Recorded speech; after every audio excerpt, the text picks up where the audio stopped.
Assalamualaikum warahmatullahi wabarakatuh. Perkenalkan, saya Kristina. Saya adalah calon guru penggerak Angkatan 6 Kota Depok, Jawa Barat.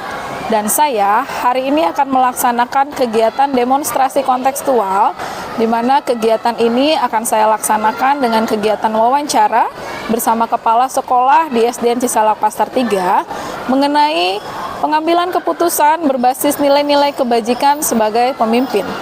Berikut ini adalah tayangan video wawancara yang saya laksanakan bersama kepala sekolah. Assalamualaikum warahmatullahi wabarakatuh.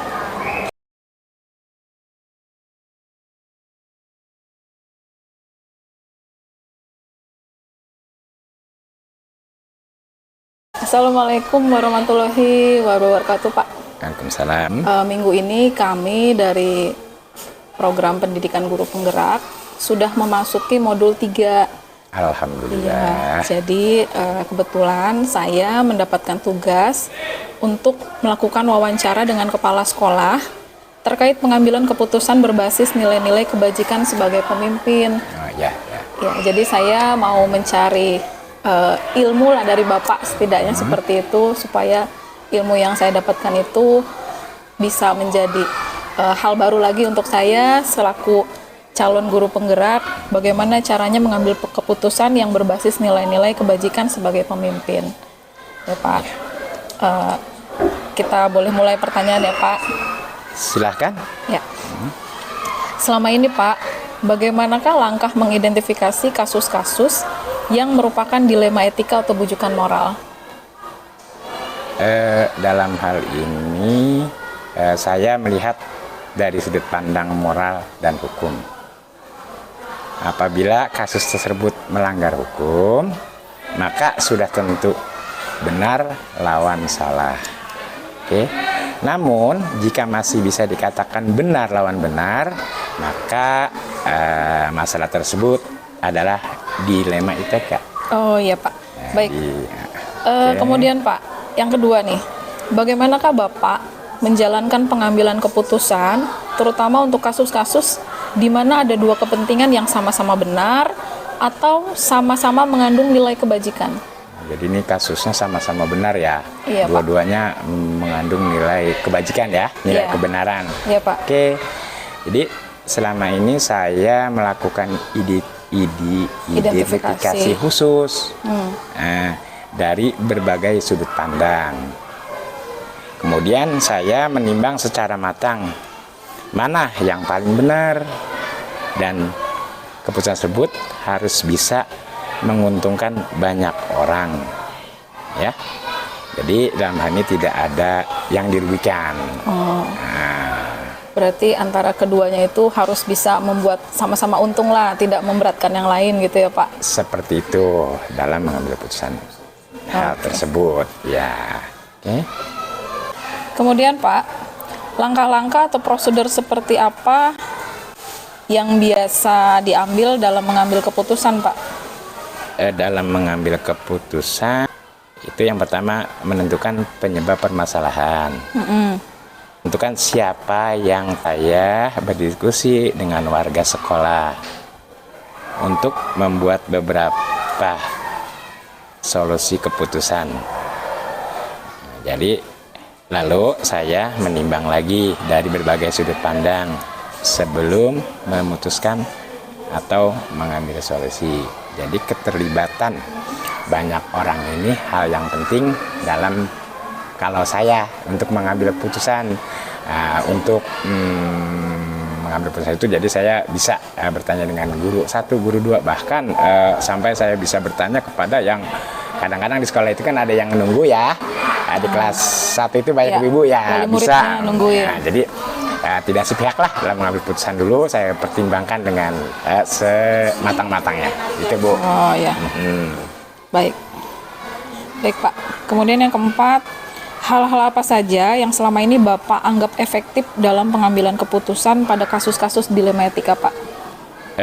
Saya melakukan analis khusus, kemudian menentukan solusinya dan menyesuaikan dengan peraturan dan norma yang berlaku, serta mengedepankan kepentingan umum atau solusi tersebut bermanfaat bagi banyak orang dan baik secara jangka panjang. Baik, Keputusan berarti ini baik untuk semua orang, ya jadi dalam menentukan jangka panjang lah untuk menentukan keputusan itu tidak untuk satu Sesaat minggu gitu ya? saat. Nah, Ya begitu Bu. pikiran Bapak berarti ini untuk target ke depannya seperti apa, ada efeknya atau tidak gitu ya Pak. Nah itu yang kita lihat. Ya, baik Bapak. No, yang kelima, hal-hal apa saja yang selama ini merupakan tantangan dalam pengambilan keputusan pada kasus-kasus dilema etika? Adakah tantangan Pak yang Bapak hadapi? Tentunya pasti ada tantangan dalam mengambil keputusan adalah mencari keputusan yang terbaik karena keduanya merupakan masalah yang sama-sama benar. Dalam mengambil keputusan harus menguntungkan kedua belah pihak dan tidak merugikan salah satunya. Jadi menurut saya, pandangan saya itu hal yang sangat penting untuk menguntungkan kedua belah pihak dalam mengambil keputusan ini. Berarti Bapak luar biasa nih Pak. Bapak tidak menguntungkan satu sisi saja, tapi berpikir lagi untuk menguntungkan dua pihak ini, sehingga ada kesepakatan yang bisa dilakukan bersama ya Pak. Ya karena ini untuk jangka panjang ya Bu. Ya. Oke. Baik Bapak. Kemudian pertanyaan keenam, adakah Bapak memiliki sebuah tata kelola atau jadwal tertentu dalam sebuah penyelesaian kasus dilema etika? Kemudian, apakah Bapak menyelesaikan langsung di tempat atau Bapak memiliki jadwal khusus untuk menyelesaikannya? Bentuk atau prosedurnya seperti apa yang biasa Bapak lakukan? Untuk permasalahan-permasalahan yang ringan, saya biasanya langsung memutuskan Bu. Namun jika masalah itu berat, saya melakukan sesuai dengan langkah-langkah yang telah disebutkan tadi. Kalau Pak. memang masalahnya ringan ya ketimbang anak berantem di sekolah, ada berantem ya nyebutnya ya, atau ada keributan di sekolah antara anak ya, cukup saya memutuskan ya ibu tolong share saja gitu. Tapi jika ini masalahnya memang si anak suka sekolahnya seminggu 2-3 kali masuknya, ya itu kan permasalahannya. Itu saya mencari solusi dulu itu Bu. Jadi intinya kalau masalah ringan-ringan saja ya saya serahkan kepada Bapak dan Ibu guru. Ya alhamdulillah guru-guru di sini apapun sekecil apapun permasalahan selalu lapor. Nah, ya saya itu Bu. Gitu. Baik Bapak. Kemudian pertanyaan selanjutnya, adakah seseorang atau faktor yang selama ini membantu atau mempermudah Bapak dalam pengambilan keputusan? Dalam mengambil keputusan ini saya selalu mengajak warga sekolah.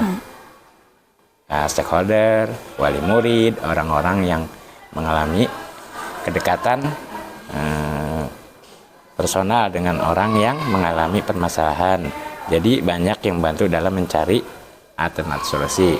Sesuai yang saya katakan tadi, jadi dalam memutuskan satu masalah itu saya tidak melibatkan, saya tidak sendiri, tapi saya melibatkan ya terutama Bapak dan Ibu guru dulu, wali murid ya. Nah itu yang sekitar warga sekolah.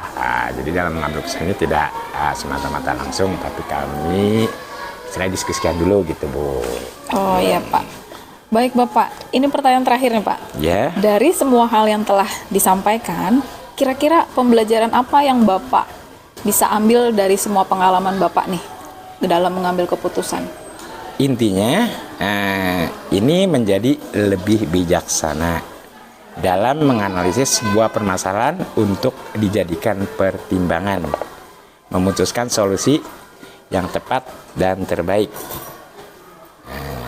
Itu Bu. Jadi ini semua akan menjadi lebih bijaksana. Itu Bu. Jadi ini semua akan menjadi lebih bijaksana jika kita memutuskan suatu hal itu istilahnya dengan bermusyawarah itu. Jadi ya seandainya Ibu nanti menjadi, ya kalau saya sih berdoa sih Ibu, karena potensi Ibu saya lihat ya memungkinkan lah dari segala hal, dari sudut pandang saya terutama ya mudah-mudahan dari pengalaman saya yang ada. Ini kan masalah pengambilan keputusan ya. Jadi dalam mengambil keputusan itu tidak harus dari hati kita sendiri ya yang menyatakan, tapi kita harus bermusyawarah terlebih dahulu. Nah, Berarti pentingnya kolaborasi untuk menentukan solusi ya Pak. Jadi bukan keputusan sendiri, Begitu. tapi bersama-sama dengan seluruh warga sekolah ya.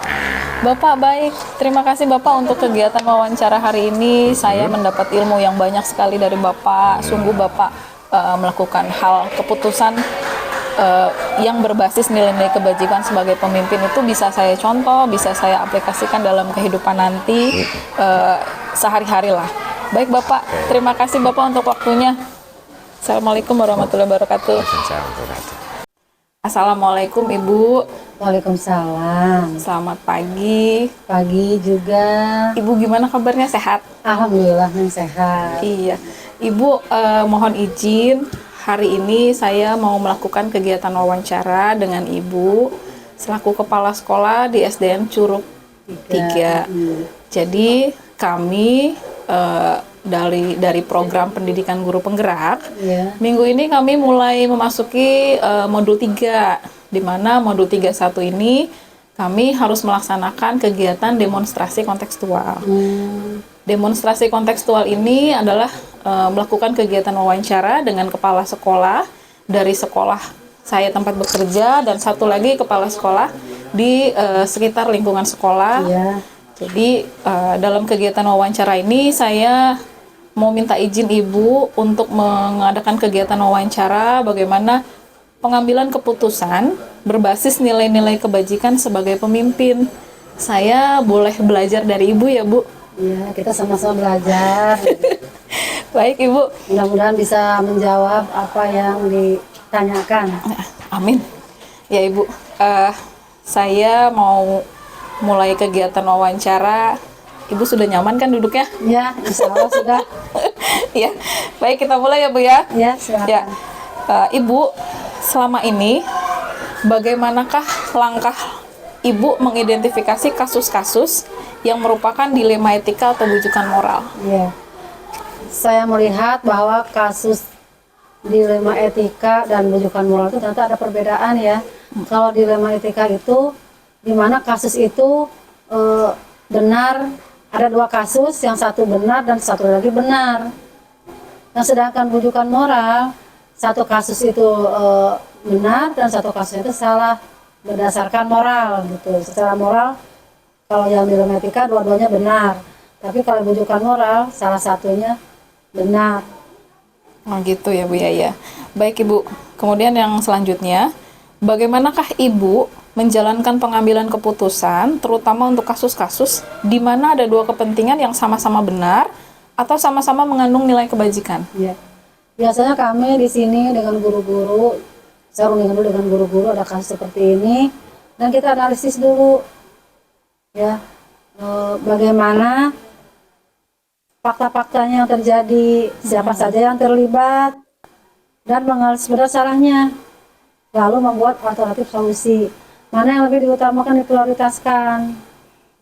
Oh, itu berarti kita harus tahu dulu nih fakta-fakta sebelumnya, terus siapa saja orang yang terlibat, lalu apa yang harus kita prioritaskan terlebih dahulu ya Bu ya. Terutama nanti imbasnya nanti ke sekolah tuh bagaimana. Oh iya, ya bagus Bu.